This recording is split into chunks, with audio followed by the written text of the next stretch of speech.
नहमदुहु व नुसल्ली व नुसल्लिमु अला रसूलिहिल करीम अम्मा बाद फ़अऊज़ु बिल्लाहि मिनश शैतानिर रजीम बिस्मिल्लाहिर रहमानिर रहीम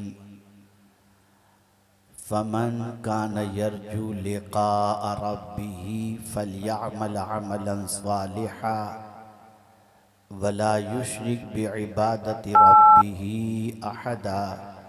सदक़ल्लाहुल अज़ीम। काबिल क़द्र उलमाए ज़वील एहतराम, हाज़िरीन व हाज़िरात व नाज़रीन, अस्सलामु अलैकुम व रहमतुल्लाहि व बरकातुहू।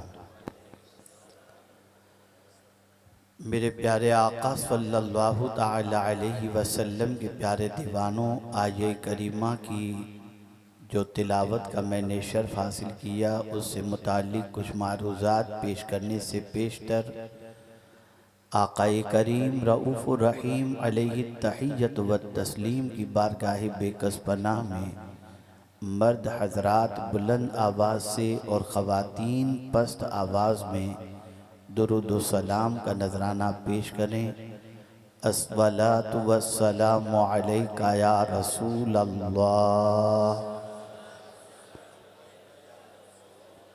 अस्सलातु वस्सलामु अलैका या हबीब अल्लाह, अस्सलातु वस्सलामु अलैका या नबी अल्लाह व अला आलिका व अस्हाबिका या नूर अल्लाह सल्लल्लाहु तआला अलैहि वसल्लम। काफ़ी देर से आप उलमा के दुआत के ख़िताबात को समाअत कर रहे हैं। मैं ज़्यादा वक्त नहीं लूँगा, मुख्तसर से वक्त में ज़रूरी बातें आपकी समाअतों के हवाले करने की कोशिश करूँगा, इस उम्मीद पर कि आप में से एक या दो हज़रात भी उसे अमली जामा पहना लेंगे तो मेरा आना भी वसूल और आपका आना भी वसूल हो जाएगा। मैं महसूस करता हूँ कि इस वक्त हमारी पोजीशन होश में आने की नहीं है और हम बेहोशी की चादर इस तरीके से ओढ़े हुए हैं कि तूफ़ान हमें जगा रहे हैं, मुसीबतें हमें जगा रही हैं, लेकिन फिर भी हम जागने के लिए कतई तौर पर तैयार नहीं। जलसों का ये सिस्टम के रात के 2 बजे तक, 3 बजे तक और आपका आना 11-11 बजे, इससे ये बात समझ में आती है कि जो कौम वक्त की कद्र नहीं करती, वक्त उन्हें ढकेल देता है और पीछे फेंक देता है। वही कौमें दुनिया के अंदर उरूज पाती हैं जिन कौमों के पास वक्त की कद्र व कीमत हुआ करती है। आइए थोड़ी देर के लिए कुछ गुफ्तगू को सुने। इस वक्त सबसे बड़ा अलमिया ये है कि मेरी निगाहों के सामने नौजवान बच्चों की एक बड़ी तादाद नज़र आ रही है, लेकिन अगर अमली एतबार से इनकी ज़िंदगी का जायज़ा लिया जाए तो इनकी ज़िंदगी के अंदर ज़ौक़ बंदगी भी नज़र नहीं आएगा और सजदे की तड़प भी इनकी पेशानी में नज़र नहीं आती। सवाल ये पैदा होता है कि इस वक्त बेराह रवी की शिकार हमारी कौम, जो अमली एतबार से भी कल्लाश है और इल्मी एतबार से भी मुफलिस है, ये कौम किस तरीक़े से तरक्की की शाहराह पर गामज़न हो सकती है। वो कौन सी चीज़ है जिसकी वजह से हमारी कौम ज़मीन से उठकर आसमान की तरफ पहुंच जाए और ज़वाल से निकल कर के उरूज की तरफ पहुंच जाए। सवाल ये पैदा होता है कि हम भी ज़िंदगी गुजार रहे हैं, अल्लाह वाले भी ज़िंदगी गुजारते थे, हमसे नफिल नमाज अदा नहीं की जाती, फ़र्ज़ वक्त पर अदा नहीं किया जाता, लेकिन अल्लाह वालों का हाल ये था कि एक एक रात के अंदर हज़ार रकात नफिल पढ़ते हुए नज़र आते थे। सवाल ये पैदा होता है कि वो क्या चीज़ थी जिसने उनको मुतहर्रिक कर रखा था। तवज्जो से सुने, पूरी दिल जमाई के साथ सुने। जब आप सुनने आए हैं और मैं सुनाने आया हूँ तो थोड़ा सा वक्त मुझे दे दीजिए और मेरी बातों को सुनने की कोशिश कीजिए। जानता हूँ कि इस वक्त आपकी आंखें बोझल होती जा रही हैं, खुमार है आपकी आंखों में, नींद का गलबा है, लेकिन गुलामान मुस्तफ़ा अगर चाहें तो नींद को शिकस्त देकर अल्लाह और उसके रसूल के फरामीन को सुनने की सआदत हासिल कर सकते हैं। थोड़ी तवज्जो दें इस उम्मीद पर कि शायद कल की ज़िंदगी का सूरज जो तुलू हो आपकी ज़िंदगी में एक नया पैगाम और नई ज़िंदगी लेकर के तुलू हो। हमसे इबादत क्यों नहीं हो पाती और हमसे गुनाह क्यों होते हैं? अल्लाह वालों से गुनाह सरजद नहीं होते थे, इबादत क्यों होती थी? बस इसी को थोड़ा सा समझ लें। हम पर इबादत बोझ क्यों बन गई और गुनाह आसान क्यों हो गया? अल्लाह वालों के लिए गुनाह मुश्किल था और इबादत आसान थी। बस उसकी वजह सबसे बड़ी ये है कि आदमी पहले अपनी सोच बनाता है, अपनी फिक्र बनाता है, जहन में कोई बात वो बिठा लेता है जिसकी बुनियाद पर या तो उसकी ज़िंदगी में जुमूद तारी होता है या उसकी ज़िंदगी के अंदर हरकत पैदा हो जाती है। मेरे प्यारे आका सल्लल्लाहु अलैहि वसल्लम के प्यारे दीवानों, एक नौजवान अपने दिमाग के अंदर ये बात बिठा ले कि मुझे मेरे माँ बाप का ख्याल करना है, उनको हज कराना है, उनकी ख्वाहिश का एहतराम करना है, उनके अरमानों को पूरा करना है, तो अब वो जवान दिन भर सोता नहीं रहेगा, बल्कि यही जवान सुबह जल्दी उठेगा, मेहनत करेगा, मशक्क़त करेगा, पैसे कमाने की फ़िक्र करेगा, कभी वतन छोड़कर दूसरे वतन चला जाएगा, लेकिन उसके जहन के अंदर एक बात होगी, मुझे मेरे माँ बाप को हज कराना है, उनके अरमानों को पूरा करना है, उनकी तमन्नाओं को पूरा करना है। ये बात जो उसने जहन के अंदर महफूज कर ली है, उस बात ने उसको शहर छोड़ने पर भी मजबूर किया, मुतहर्रिक होने पर भी मजबूर किया, मेहनत व मशक्क़त को भी मजबूर किया, बिस्तर छोड़ने पर भी मजबूर किया, घर के आंगन को भी छोड़ने को मजबूर किया। वजह सबसे बड़ी ये है कि जहन में एक बात बैठ गई कि मुझे मेरे माँ बाप को हज कराना है और उनके अरमान को पूरा करना है। दूसरी तरफ आप देखें, किसी ने अपने जहन में ये बात बिठा ली, यार अपनी ज़िंदगी है, जैसे गुजरती है गुजरने दो, तो अब वो 1 बजे उठेगा, 2 बजे उठेगा, उसके अंदर कोई हरकत पैदा नहीं होगी, न दुकान पर जाएगा, न जॉब करेगा, बल्कि खाता रहेगा, पीता रहेगा और शादी के लिए भी सोचेगा ऐसी जगह शादी करूं जहां पर ससुराल वाले मुझे पालें भी, मुझे रखें भी और मेरी ख्वाहिश का एहतराम भी करें और मेरी तमन्नाओं को पूरी करें। पता चला जहन में अगर अच्छी बात आ गई तो इंसान मुतहर्रिक हो जाता है और जहन के अंदर अगर सुस्ती वाली बात आ गई तो इंसान पर जुमूद तारी हो जाता है। अब इसी को सामने रखते हुए आप सोचें, अल्लाह वालों के जहन में क्या बात थी जिसकी वजह से वो मुतहर्रिक हो जाते थे और हमारे जहन में वो कौन सी चीज़ नहीं है जिसकी वजह से इबादतें हम पर बोझल बनती जा रही हैं। मेरे प्यारे आका सल्लल्लाहु अलैहि वसल्लम के प्यारे दीवानों, उनकी निगाहों में कुरान था, उनकी निगाहों में रसूल आज़म की हदीस मुबारका थी, उनकी निगाहों में आखिरत थी, उनकी निगाहों में अल्लाह की बारगाह में हाज़िरी का तसव्वुर था।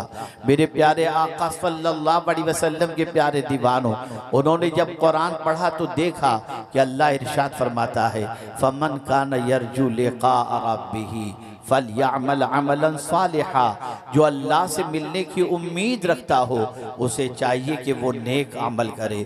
पता चला कि जब इंसान के दिल के अंदर ये बात बैठ जाए कि मुझे मेरे मौला से मुलाकात करनी है, मेरे पालनहारे हकीकी से मिलना है, मेरे रब से मेरी मुलाकात होनी है, और अगर कोई चाहे तब भी मुलाकात होगी, कोई न चाहे तब भी मुलाकात होगी, उससे मिलना तो यकीनी है। लेकिन अगर ये तसव्वुर ज़हन के अंदर बैठ जाता है कि मुझे मेरे रब से मुलाकात करनी है, तो कुरान कहता है फलयअमल अमलन सालिहा, तो नेक अमल करो।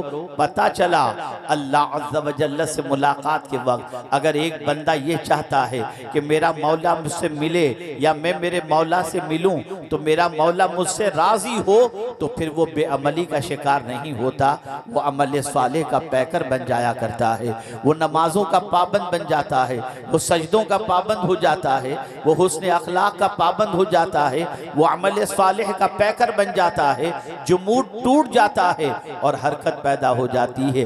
अल्लाह वालों की निगाहों के अंदर यही बात मौजूद थी कि हमें मरकर अल्लाह से मिलना है, और जब अल्लाह से हम मुलाकात करेंगे तो न डॉलर काम आएगा, न रियाल काम आएगा, न रुपया काम आएगा, न पाउंड काम आएगा, न पैसे काम आएंगे, बल्कि अल्लाह अगर किसी चीज से राजी होगा तो वो नेक अमल से राजी होगा। तो मेरे प्यारे आका सल्लल्लाहु अलैहि वसल्लम के प्यारे दीवानों, अमल सालेह वो इंसान उस वक्त करता है जब उसकी निगाहों के अंदर, उसके दिलो दिमाग के अंदर अल्लाह से मिलने का तसव्वुर होता है। क्या आपको नहीं मालूम खातून जन्नत फातिमा ज़हरा रदी अल्लाह ताला अन्हा कितनी इबादत करती थी? अल्लाह अकबर। ठंडी की रातों के अंदर इशा की नमाज अदा करने के बाद जब नफिल के लिए खड़ी होती और उसके बाद जब सजदे में जाती तो सजदा इतना तवील कर लेती कि फज्र की अजान की आवाज कानों से टकराती, तो कानों से जैसे ही टकराती तो सजदे की हालत में अल्लाह की बारगाह में अर्ज करती, मौला तूने कितनी छोटी रात बनाई है कि फातिमा जी भर करके सजदा भी अदा नहीं कर सकती। वो खातून थी, वो सैयदतुन निसा थी जो रात सजदे में गुजार कर छोटी रात की शिकायत इस एवज से कर रही थी कि रात छोटी पड़ गई, सजदा बराबर अदा न हो सका। और आज की खवातीन पूरी रात सीरियल देखने में गुजार देती हैं और सीरियल देखते देखते, पिक्चर देखते देखते रात जब खत्म हो जाती है तो कहती बड़ी जल्दी रात खत्म हो गई। कितना फर्क है, आज गुनाह करने में रात गुजर रही है, अल्लाह वालों की नेकी करने में रात गुजर जाती थी। अल्लाह अकबर। मुझे इस मौके पर हजरत अब्दुल्लाह इब्न मुबारक रदी अल्लाहुल मौला तबारक व तआला अन्हु का एक वाकया याद आ रहा है। अल्लाह अकबर। बड़े अजीम अल्लाह के बरगुज़ीदा बंदे थे हजरत अब्दुल्लाह इब्न मुबारक रदी अल्लाहुल मौला तबारक व तआला अन्हु। एक लड़की की मोहब्बत में गिरफ्तार हो गए थे। लड़की ने मुलाकात के हवाले से कहा, कल रात में छत पर आऊंगी, तुम मेरे मकान के सामने आ जाना, हम एक दूसरे को तकते रहेंगे, देखते रहेंगे, नजारा एक दूसरे का करते रहेंगे। हजरत अब्दुल्लाह इब्न मुबारक अभी विलायत के मकाम पर फाइज नहीं हुए थे। आप पहुंचते हैं और पहुंचने के बाद उस खातून के घर के सामने पूरी रात खड़े रहते हैं। इशा की नमाज के बाद से लेकर उसके इंतजार में खड़े रहते हैं, अब निकलेगी और मैं उसे देखूं, अब निकले और मैं उसे देखूं, अब निकले और मैं उसे देखूं। यहां तक कि वो न निकली और पूरी रात ऐसे ही खड़े खड़े गुजर गई। इतने में फज्र की अजान की आवाज कानों से टकराई तो हजरत अब्दुल्लाह इब्न मुबारक के दिलो दिमाग के अंदर एक तसव्वुर गर्दिश करने लगा और ये बात जहन के अंदर आई, अब्दुल्ला फज्र की अजान की आवाज, अल्लाह अकबर। क्या मैंने पूरी रात खड़े रहकर एक औरत को देखने में रात गंवा दी?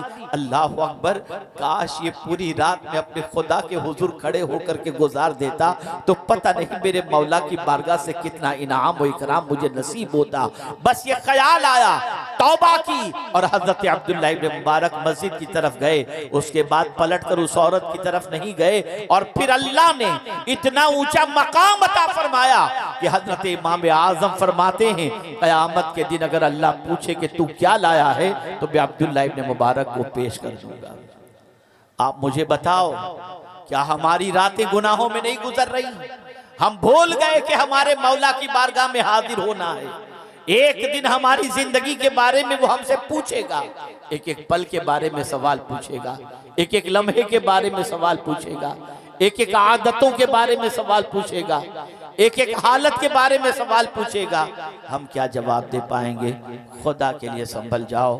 मैं तो यूपी में बहुत कम आना चाहता हूँ, लेकिन अब इसरार बिस्यार होने की वजह से मैं आ जाया करता हूँ, इसलिए कि मुमकिन है कि किसी के जहन में कोई बात उतर जाए और ज़िंदगी संवर जाए। लेकिन जब भी मैं यूपी आता हूँ, इल्ला माशाल्लाह थोड़ा सा माहौल संवर रहा है। हमारे नौजवानों को जब देखता हूँ तो खून के आंसू रोने को जी जाता है। कोई तमीज़ नहीं, कोई तहजीब नहीं, मस्जिदें वीरान, जाने का शौक़ नहीं, गुटखा खा रहे हैं, हंसी मजाक कर रहे हैं, जलसों में भी गपशप कर रहे हैं, टाइम पास कर रहे हैं। उन्हें कोई एहसास ही नहीं होता क्या हो रहा है क्या नहीं हो रहा। वो अपनी जिंदगी में मस्त होते हैं, खाना पीना, हंसी मजाक, टीवी, वीडियो, यूट्यूब, और उसमें जिंदगी गुजार देते हैं। ऐ नौजवानों, तुम बहुत बड़ा कीमती कौम का सरमाया हो। याद रखो, वही कौमें संवर जाया करती हैं जिस कौम के नौजवान संवर जाया करते हैं। जिस कौम के नौजवान बिगड़ जाएं वो कौम तबाह हो जाती है। इसीलिए किसी ने पूछा था कि हम किसी कौम के ताकतवर होने का अंदाजा किस चीज से लगाएं, तो कहने वाले दानिश्वर ने कहा था कि कौम को ताकतवर जानना हो और कौम को ताकतवर समझना हो तो उसका अंदाजा इस चीज से लगाओ, जिस कौम के नौजवान सीधे रास्ते पर चलते हो और नेक हो, समझ लेना वो कौम तरक्की करेगी। और जिस कौम के नौजवान आवारा बन जाएं, उस कौम की तरक्की के कोई इम्कानात नहीं हो सकते। आप देखो अपनी कौम के अंदर, अपने नौजवानों के अंदर, अपने मुआशरे के अंदर, अपनी सोसाइटी के अंदर कितने पढ़े लिखे हैं, कितने इबादत गुजार हैं, कितने सीधे रास्ते के मुसाफिर हैं। बल्कि हमारे नौजवानों का हाल तो ये है, अल-अयाद बिल्लाह, जब कहो चलो नमाज के लिए नापाक हैं, वुजू करना नहीं आता, बाद में आएंगे फिर कभी पढ़ लेंगे, भाग जाते हैं। ये सिचुएशन हो चुकी है हमारी कौम की। हमारा आज कौम का बच्चा 12 साल से मजदूरी शुरू करता है और फिर बुढ़ापे तक पहुंचते पहुंचते किसी काबिल बनता है, लेकिन रहता है अंगूठा छाप इल्ला माशाअल्लाह। अभी ये पोजीशन नहीं है, तब्दीलियां आ रही हैं, जवान थोड़ा सोच रहा है। लेकिन अगर आज के जलसे में आने वाले सारे नौजवानों ने अपनी फिक्र को दुरुस्त कर ली और अज़्म मुसम्मम कर लिया कि हम अपनी जिंदगी को बदलेंगे, अपने ख्यालात को बदलेंगे, अपनी आदतों को बदलेंगे, अपने किरदार को बदलेंगे, एक मिसाली मुसलमान बनकर हम अपनी जिंदगी को गुजारेंगे, तो मैं पूरे यकीन के साथ कहता हूँ ये जलसा कामयाबी से हमकनार हो सकता है। क्या ये बात सच नहीं है कि आज हमारी कौम के अंदर बुराइयां फैल चुकी हैं? क्या ये बात सच नहीं है हमारी कौम के नौजवान आवारगी की दहलीज पर कदम रख चुके हैं? क्या ये सच नहीं है हमारे कौम की जवानों की जवानियां बर्बाद हो रही हैं, लेकिन संवरने का नाम नहीं ले रहे, संवरने की कोशिश नहीं कर रहे? बदलो अपने ख्याल को। हाँ, कभी कोई इंसान, कभी कोई नौजवान ये आज़्म मुसम्मम कर ले कि मैं अपनी जिंदगी को कानून इलाही और कानून रसूल सल्लल्लाहु अलैहि वसल्लम के सांचे में ढाल दूंगा, तो फिर यही कौम का एक नौजवान पूरे मुआशरे में इनकलाब पैदा कर सकता है, पूरी सोसाइटी में इनकलाब पैदा कर सकता है। अर्ज ये कर रहा था, हम इबादत क्यों नहीं कर पाते? इसलिए कि हमारे जहन के अंदर अल्लाह से मिलने का तसव्वुर नहीं है, हमारे दिलो दिमाग में माबूद बरहक की मुलाकात का तसव्वुर नहीं है। लेकिन आप देखें जिनकी निगाहों के अंदर अल्लाह से मिलने का तसव्वुर होता है, वो लम्हा लम्हा अल्लाह अज़्ज़ व जल्ल की याद के अंदर गुजारते नजर आते हैं। कुरान कहता है, फमन काना यरजू लिक़ा रब्बिही फलयअमल अमलन सालिहा, जो अल्लाह से मिलने की उम्मीद रखता हो उसे चाहिए कि वो नेक अमल करे। मुझे बताओ कब अल्लाह से मुलाकात होगी जानते हैं आप? कब अल्लाह अज़्ज़ व जल्ल की बारगाह में हाजिरी होगी जानते हैं आप? कब इस दुनिया से जाने का वक्त आएगा जानते हैं आप? नहीं। एक मिसाल के जरिए समझाऊं, दुनिया में आने का वक्त और आने का पता बहुत पहले हो जाता है। एक औरत अगर हमल से है तो ये तसव्वुर इंसान कायम कर लेता है कि 9 महीने के बाद कोई वजूद इस दुनिया में आने वाला है। एक औरत प्रेग्नेंट है तो पता चल जाता है कि 9 महीने के बाद कोई इस दुनिया में आने वाला है। पता चला आने की खबर तो 9 महीने पहले हो जाती है, लेकिन जाने की खबर 9 सेकंड पहले भी नहीं होती। 9 सेकंड पहले भी नहीं। चलते चलते आदमी की रूह निकल जाती है, बैठे बैठे आदमी की रूह निकल जाती है। ऐ रसूल आज़म सल्लल्लाहु अलैहि वसल्लम के दीवानों, मौत का आहनी पंजा जब अपनी गिरफ्त में हमें ले लेगा और हम अपने रब की बारगाह में हाजिर होंगे, क्या होगा उस मौके पर? कभी ख्याल किया आपने? कभी सोचा आपने जब ये ख्याल अल्लाह वालों को आता था ना, जो कुरान पढ़ते थे, मुस्तफ़ा प्यारे की हदीस पढ़ते थे, तो उनकी रात की नींदें उड़ जाती थी, दिन का चैन ख़त्म हो जाता था।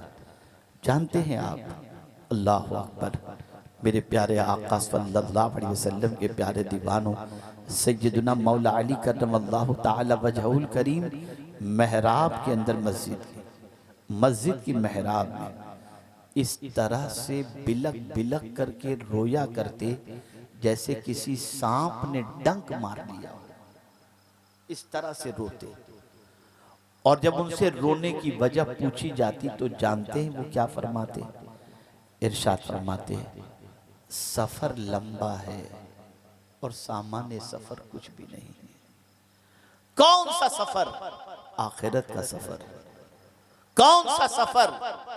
कयामत तक, कयामत में हाजिर होने का सफर। आप जरा अंदाजा लगाएं मेरे प्यारे आका सल्लल्लाहु अलैहि वसल्लम के प्यारे दीवानों, हर सफर की आप तैयारी करते हो। कभी आखिरत की सफर की तैयारी भी हमने की, कभी हमने इसके बारे में भी गौर किया, कभी इसके बारे में भी हमने तैयारी की, हमने नेक अमल के बारे में सोचा। अल्लाह अकबर, इसी नेक अमल के हवाले से कल बरोज़े कयामत अल्लाह जिन्हें जहन्नम के अंदर ढकेल देगा, वो क्या कहेंगे अल्लाह की बारगाह में जानते हैं? रब्बना अखरिजना मिन, ऐ अल्लाह हमें इससे निकाल, दुनिया में भेज ताकि हम नेक अमल कर सकें। पता चला नेक अमल की तमन्ना बाद में करने के बाद कोई फायदा नहीं हो सकता। नेक अमल करना है आज ही करो, आज ही करो। मेरे प्यारे आका सल्लल्लाहु ताला अलैहि वसल्लम के प्यारे दीवानों, हमारी अल्लाह वालों वाली सोच खत्म हो चुकी है।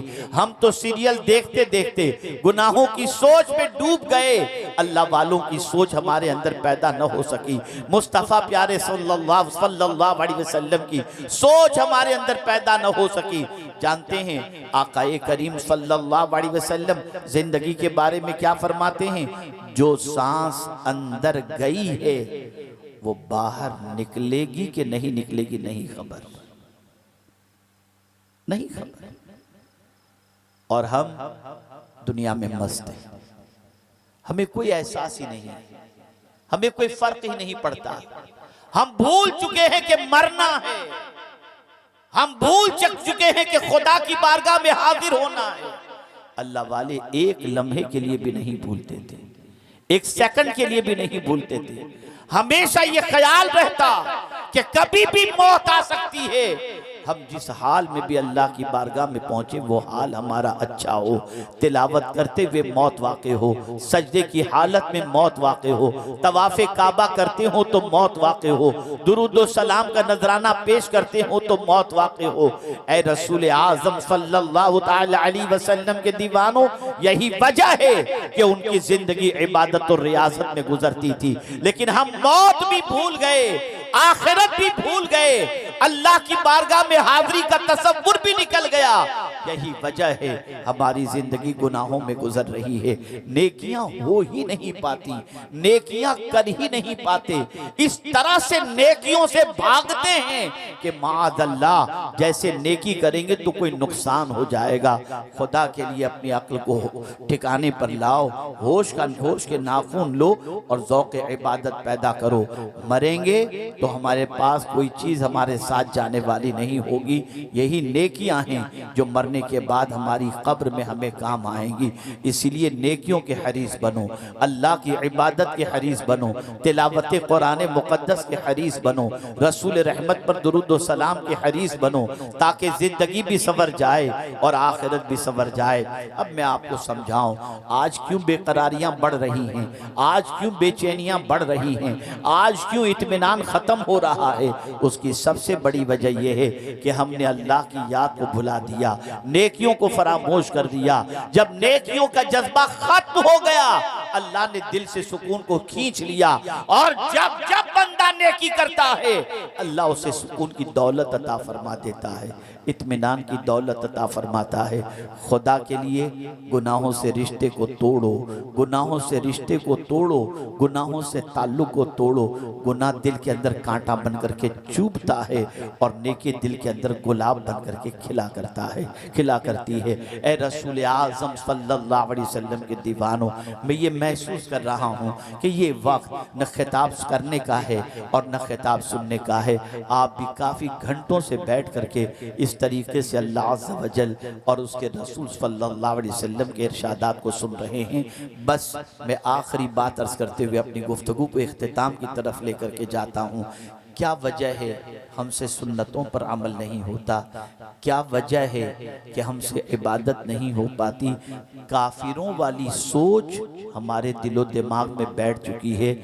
जो लोग अल्लाह अज़्ज़ व जल्ल से मिलने की उम्मीद नहीं रखते उनकी सोच क्या है?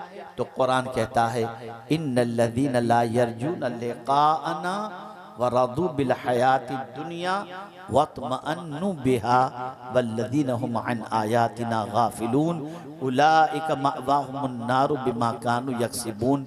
अल्लाह फरमाता है जो हमसे मिलने की तमन्ना नहीं रखते वो दुनिया की जिंदगी से राजी हैं और मुतमईन भी हैं। अब मैं आपसे पूछना चाहता हूं, जो लोग अल्लाह से मिलने की तमन्ना नहीं रखते वो दुनिया की जिंदगी में डूबे हुए हैं, दुनिया की जिंदगी से खुश हैं, खाओ पियो मौज मस्ती करो इसी में लगे और उसमें मुतमईन हैं। लेकिन उनका ठिकाना क्या है? उलाइका मअवाहुमुन नार बिमा कानू यक्सिबून। उनकी कमाई का सिला उन्हें यह मिलेगा कि अल्लाह अज़्ज़ व जल उन्हें जहन्नम के अंदर ढकेल देगा और ये उनका ठिकाना होगा। लेकिन वो बंदा जो नेकियां करता है, नेक अमल करता है, तो कुरान कहता है इन्नल्लज़ीना आमनू व अमिलुस्सालिहात कानत लहुम जन्नातुल फिरदौस नुज़ुला खालिदीना फीहा ला यबगूना अन्हा हिवला। कुरान कहता है जो ईमान लाए और नेक अमल करे अल्लाह अज़्ज़ व जल उसको जन्नतुल फिरदौस में जगह अता फरमाएगा जहां पर वो हमेशा रहेगा। अब मोमिन सोचे कि उसे कौन सी जिंदगी पसंद है, मरने के बाद जन्नत मिलने वाली जिंदगी या मरने के बाद जहन्नम में जाना कोई पसंद करेगा? अगर मरने के बाद जहन्नम में जाने का ख्याल नहीं है बल्कि जन्नत ही में जाने का ख्याल है तो मेरे प्यारे आका सल्लल्लाहु अलैहि वसल्लम के प्यारे दीवानों, नेक अमल की तरफ कदम बढ़ाओ, अच्छे काम करो, अच्छी आदतें इख्तियार करो, नेकी के रास्ते पर चलो।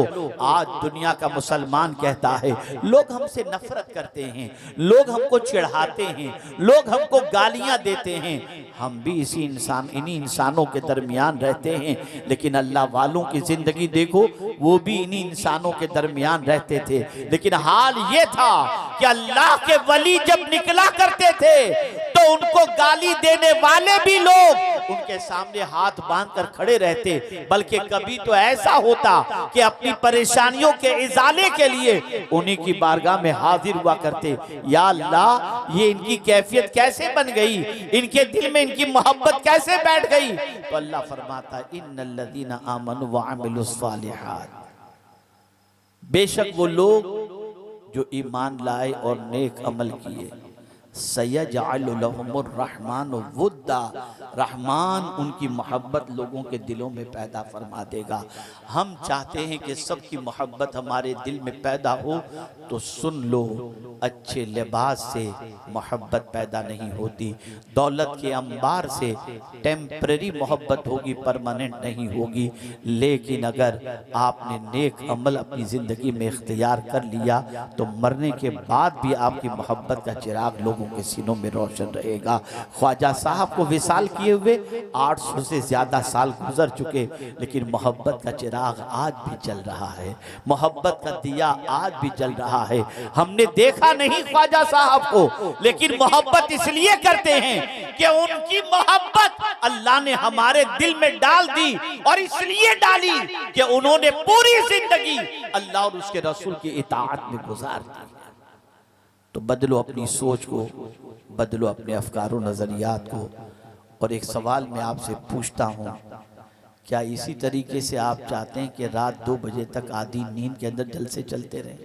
और अगर नहीं तो आइंदा जब आपको यहाँ इज्तिमा में बुलाया जाए तो खुदा के लिए आप टाइम की पाबंदी करें, ताकि ऐसे मौके पर प्रोग्राम ख़त्म किया जाए जो वक्त आप अच्छी तरीके से यहाँ से जाने के बाद आराम के लिए भी गुजार सकें, और साथ ही साथ जो है फज्र की नमाज के लिए भी उठ सकें।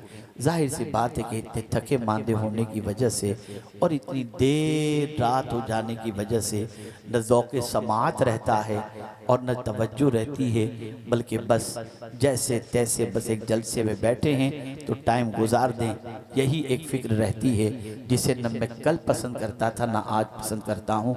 बल्कि मैं गुजारिश करता हूँ कि आप टाइम की पाबंदी करें। आइंदा जब आपको याद किया जाए वक्त पर आएँ और वक्त पर प्रोग्राम को सुनकर वक्त पर अपने अपने घरों में जाएं। अब एक आखिरी बात, आपको मैं सवाल पूछूंगा, मेरे सवाल का जवाब देंगे। आप में से कितने लोग चाहते हैं कि अल्लाह अज़्ज़ व जल राज़ी हो जाए? माशाअल्लाह, पक्की बात? एक बार जोर से सुभान अल्लाह कह के बता दें। सब चाहते हैं? मैं ये नहीं कहता कि आप में से बहुत सारे मगरिब की नमाज नहीं पढ़े होंगे, असर की नमाज नहीं पढ़े होंगे। आपको मालूम होगा कि आपने पढ़ी या नहीं पढ़ी, लेकिन इतना तो मैं ज़रूर कहूँगा कि आप में से बहुत सारे ऐसे हैं जिन्होंने ईशा की नमाज अभी तक नहीं पढ़ी और अभी प्लान बना रहे होंगे कि यहाँ से जाएंगे तो जल्दी से बिस्तर पे सो जाएंगे। आप अगर चाहते हैं कि अल्लाह राज़ी हो जाए, खबरदार खबरदार, कोई भी ईशा की नमाज पढ़े बगैर न सोए, कोई भी। और अगर आप ये सोचेंगे यार कल से शुरू कर देंगे, बहुत थकान लगती है, तो बस इतना समझ लेना शैतान को आपने बहुत खुश कर दिया। वो खुशियां मना रहा होगा कि इसको रात भर जगा करके नमाज से खत्म करवा दिया इसको। और अगर आपने तकलीफ बर्दाश्त की, आपने जमीर पर नफ्स पर जोर दिया कि तेरी एक नहीं सुनूंगा, मैं ईशा की नमाज पढ़े बगैर नहीं सोऊंगा, तो आप तो नींद कुर्बान करेंगे, अल्लाह आपकी तकदीर को संवार देगा, आपकी किस्मत को संवार देगा। नमाज मत छोड़ो, खुदा के लिए नमाज मत छोड़ो, खुदा के लिए नमाज मत छोड़ो, नमाज की पाबंदी करो। तो यहाँ से जाकर जिन्होंने ईशा की नमाज और आज दिन भर की नमाजें नहीं पढ़ी हैं, वो अपनी नमाज़ों को अदा करें। ख़वातीन भी ईशा की नमाज़ पढ़ लें और फज्र की नमाज के लिए भी उठें, वरना क़यामत के दिन ये यहाँ आने का कोई फ़ायदा नहीं। पूछा ही नहीं जाएगा जलसे में गए थे कि नहीं गए थे, लेकिन नमाज के बारे में पूछा जाएगा। हम इस तरीके के जलसे को पसंद नहीं करते कि सुबह तक जागो और फज्र की नमाज को भूल कर दो। हम चाहते हैं कि जलसा ऐसा हो कि नमाज की पाबंदी भी हो और साथ ही साथ अल्लाह और उसके रसूल के इरशादात को सुनने की सआदत भी हो। मेरे प्यारे आका सल्लल्लाहु अलैहि वसल्लम के प्यारे दीवानों, 2 अमल आपको बता दूं। एक, हमारी बहनें बहुत ज़्यादा मेकअप इस्तेमाल करती हैं, ब्यूटी पार्लर गली गली कूचे कूचे के अंदर मौजूद है, शादियों में तो पूछना ही क्या। वजह क्या है कि हम खूबसूरत नजर आए। मेरे आका सल्लल्लाहु अलैहि वसल्लम इरशाद फरमाते हैं कि जो शख्स यौम जुमा को मुझ पर 100 मरतबा दुरूद पढ़े, अल्लाह उसके चेहरे को मुनव्वर कर देता है। 100 मरतबा जुम्मा को जरूर दुरूद पाक पढ़ा करें, अल्लाह तौफीक दे रोज़ाना पढ़े। और दूसरी बात, दूसरी एक हदीस आपकी समाअतों के हवाले कर दूं, इसे भी अपने दिलो दिमाग में महफूज कर लें। आप इज्तिमा के बाद हज़रत मुफ्ती साहब के बिला से, सबसे उलमा से मुसाफा करने के लिए आप टूट पड़ते हैं। लेकिन मैं आपको एक ऐसा अमल बताता हूँ कि क़यामत के दिन नफ्सा नफ्सी की कैफियत होगी, बाप बेटे का नहीं होगा, बेटा बाप का नहीं होगा, सब अपने अपने में लगे होंगे। ऐसे मौके पर एक ही ज़ात होगी जिसकी सुनवाई होगी, और वो ज़ात मदीने के ताजदार सल्लल्लाहु अलैहि वसल्लम के, सिर्फ उन्हीं की रसाई होगी, उन्हीं की सुनवाई होगी, और उन्हीं की शान क़यामत में दिखाई जाएगी। फ़कत इतना सबब इन्हें क़ादे बज़्ब महशर का कि उनकी शान महबूबी दिखाई जाने वाली है। मैं आपसे पूछना चाहता हूँ, आप में से कोई भी ऐसा नहीं होगा जो ये न चाहे कि उसे हुजूर सल्लल्लाहु अलैहि वसल्लम से मुसाफे का शर्फ हासिल न हो। मैं आज आपको एक ऐसा अमल बताता हूँ कि अगर ये अमल आपने किया तो क़यामत के दिन मदीने के ताजदार सल्लल्लाहु अलैहि वसल्लम से मुसाफे का शर्फ हासिल होगा। आक़ाए करीम सल्लल्लाहु अलैहि वसल्लम इरशाद फरमाते हैं, मन सल्ला अलैया फ़ी यौमिन खमसीन मर्रतन साफ़हतुहु यौमल क़यामा, जो शख्स दिन में 50 मरतबा मुझ पर दुरूद पढ़े, क़यामत के दिन मैं उससे मुसाफ़ा करूँगा। ए रसूल आज़म सल्लल्लाहु अलैहि वसल्लम के दीवानों, इन जलसों में आकर के आदतें बदलो, सोच बदलो, फ़िक्र बदलो, ख़यालात बदलो, नेकियों का जज्बा पैदा करो। कल सुबह कोई कहे रात भर तक यहाँ जलसा चला, देखो इन लोगों की हालत, और कोई पूछ ले क्या सीख करके आए, बहुत मज़ा आया, बड़ा मज़ा आया, बस बहुत अच्छा सुन करके हम आ रहे हैं, इससे कुछ नहीं होता। कल सुबह फज्र की नमाज, 5 वक्ता नमाज की पाबंदी और गुनाहों से आपकी नफ़रत को देखकर दुनिया खुद पुकार उठेगी कि जब इज्तिमा में जाने से पहले कुछ और था, इज्तिमा ने इसकी ज़िंदगी को बदल दिया है।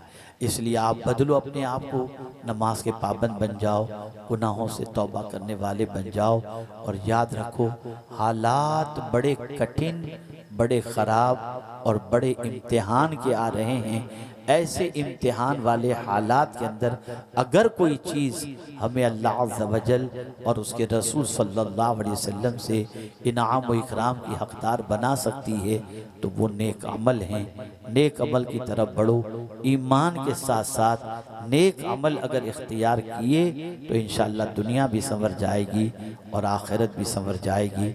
अल्लाह रब्बुल इज़्ज़त जल्ल जलालहू आक़ाए करीम रऊफ़ुर रहीम अलैहि तहियत व तस्लीम के सदक़ो तुफ़ैल मुझे आपको सबको अल्लाह और उसके रसूल के इरशादात पर अमल की तौफ़ीक़ अता फ़रमाए, नेकियों की तौफ़ीक़ अता फ़रमाए, बुराइयों से बचने की तौफ़ीक़ अता फ़रमाए।